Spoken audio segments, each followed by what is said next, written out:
नमस्कार दोस्तों।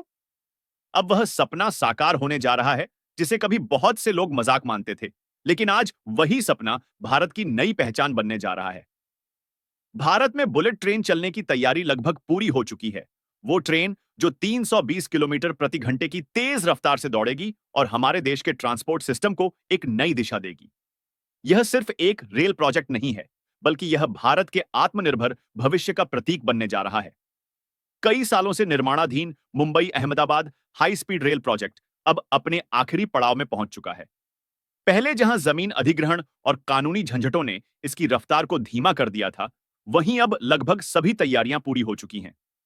रिपोर्ट्स के मुताबिक 2027 तक गुजरात के सूरत से बिलीमोरा के बीच का सेक्शन पूरी तरह तैयार हो जाएगा और 2029 तक पूरा रूट बनकर तैयार हो जाने की उम्मीद है। शुरुआत में इस प्रोजेक्ट की नींव जापान की मदद से रखी गई थी, लेकिन अब भारत ने उस तकनीक पर अपना पूरा नियंत्रण हासिल कर लिया है। जापान से मिली तकनीक और लोन का भारत ने न केवल बेहतरीन उपयोग किया, बल्कि अपनी इंजीनियरिंग क्षमता को भी इतना विकसित कर लिया कि भविष्य में किसी पर निर्भर रहने की जरूरत नहीं रहेगी। जापान ने हमें जो शिंकानसेन ट्रेन मॉडल दिया था, अब भारत उसी मॉडल से आगे बढ़ते हुए और भी उन्नत सेफ्टी, सिग्नलिंग और नियंत्रण प्रणाली तैयार कर रहा है। जब यह प्रोजेक्ट शुरू हुआ था, तब भारत के पास हाई स्पीड रेल का कोई अनुभव नहीं था। लेकिन जापान इंटरनेशनल कून ऑपरेशन एजेंसी यानी जीआईसीए से कर्ज लेने के साथ साथ भारत ने अपने इंजीनियरों को जापान भेजकर वहां की तकनीक की ट्रेनिंग दिलवाई। 1000 से ज्यादा भारतीय इंजीनियर जापान जाकर बुलेट ट्रेन सिस्टम को सीख चुके हैं और अब वही लोग इस प्रोजेक्ट को साकार करने में जुटे हैं। अब स्थिति यह है कि जापानी विशेषज्ञ सिर्फ सलाहकार की भूमिका में है, जबकि वास्तविक काम भारतीय टीम के हाथों में है। National high speed rail corporation limited यानी एनएचएसआरसीएल ने देश भर में अपने इंजीनियरिंग केंद्र बनाए हैं, जहां सिविल वर्क, ट्रैक बिछाने, सिग्नलिंग, ऑपरेशन और मेंटेनेंस का सारा काम भारतीय इंजीनियरों द्वारा संभाला जा रहा है। यही कारण है कि आज भारत इस तकनीक में आत्मनिर्भर बन चुका है। जो लोग कभी कहते थे कि बुलेट ट्रेन भारत में चल ही नहीं सकती, अब वही स्वीकार कर रहे हैं कि भारत ने असंभव को संभव कर दिखाया है। गुजरात में जहां यह ट्रैक तैयार हुआ है, वहां के मॉडर्न पिलर और वायडक्ट आज इंजीनियरिंग के अद्भुत नमूने बन चुके हैं। महाराष्ट्र में भी जमीन विवाद अब लगभग खत्म हो चुका है। यह प्रोजेक्ट केवल यात्रा की गति बढ़ाने का नहीं, बल्कि देश की अर्थव्यवस्था में नई ऊर्जा भरने का माध्यम बन रहा है। जितनी तेजी से यह ट्रेन दौड़ेगी, उतनी ही तेजी से उसके आसपास के शहरों में विकास होगा। सूरत, वडोदरा, अहमदाबाद और मुंबई जैसे शहर आने वाले वर्षों में नए बिजनेस हब में बदल जाएंगे। इससे लाखों नौकरियां बनेंगी और रेलवे सेक्टर में आधुनिकीकरण की नई लहर उठेगी। यह ट्रेन केवल एक परिवहन का साधन नहीं, बल्कि भारत के भविष्य का इंजन बन चुकी है, जो देश की छवि को वैश्विक स्तर पर नई पहचान दिलाएगी। सोचिए, जब भारत की बुलेट ट्रेन 320 की रफ्तार से दौड़ेगी, तो वह केवल यात्रियों को नहीं, बल्कि पूरे देश को आगे बढ़ाएगी और भारत को दुनिया के शीर्ष तकनीकी देशों की कतार में खड़ा करेगी। शुरुआत में जापान ने तकनीकी मदद दी, लेकिन अब भारत खुद हाई स्पीड रेल तकनीक डिजाइन कर रहा है, जो एक ऐतिहासिक बदलाव है।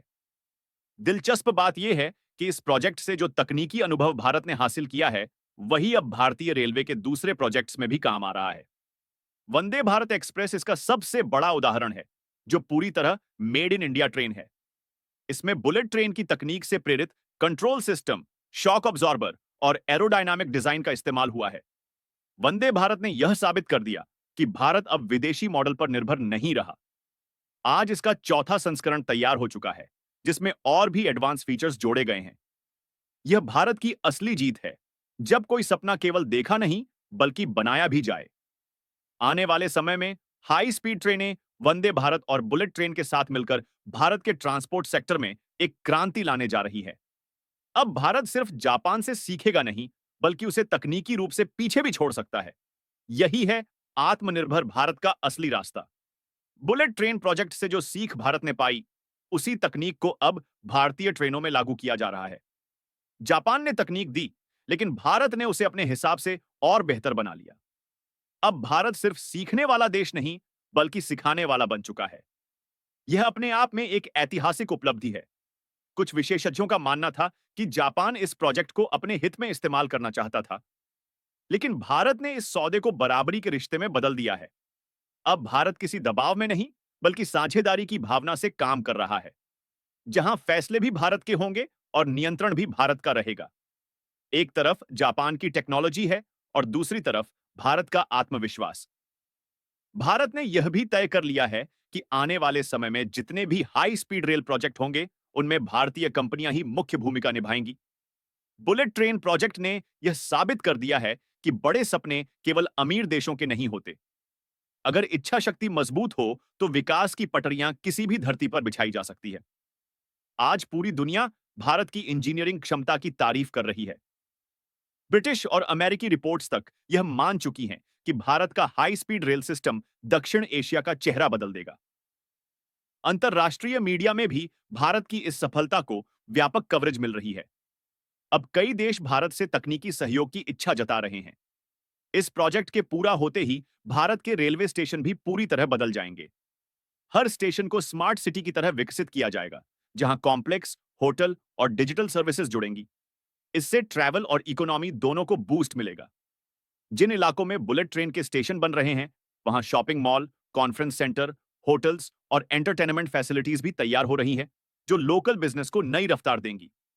बुलेट ट्रेन अब केवल ट्रांसपोर्ट नहीं, बल्कि विकास का प्रतीक बन चुकी है। यह दिखाती है कि जब कोई देश बड़े सपने देखने का साहस रखता है, तो वह उन्हें पूरा करने की ताकत भी पैदा कर सकता है। इस पूरे प्रोजेक्ट की लागत करीब 1.8 लाख करोड़ रुपए बताई गई है, जिसमें से लगभग 80% धनराशि जापान इंटरनेशनल कून ऑपरेशन एजेंसी यानी जेआईसीए के लोन से आई है और बाकी हिस्सा भारत सरकार व राज्य सरकारों ने मिलकर लगाया है। भारत को यह लोन केवल 0.1% ब्याज दर पर 50 साल की अवधि के लिए मिला है, जो दुनिया के सबसे सस्ते लोन में से एक है। इससे साफ होता है कि जापान भारत के विकास में लंबे समय के लिए निवेश कर रहा है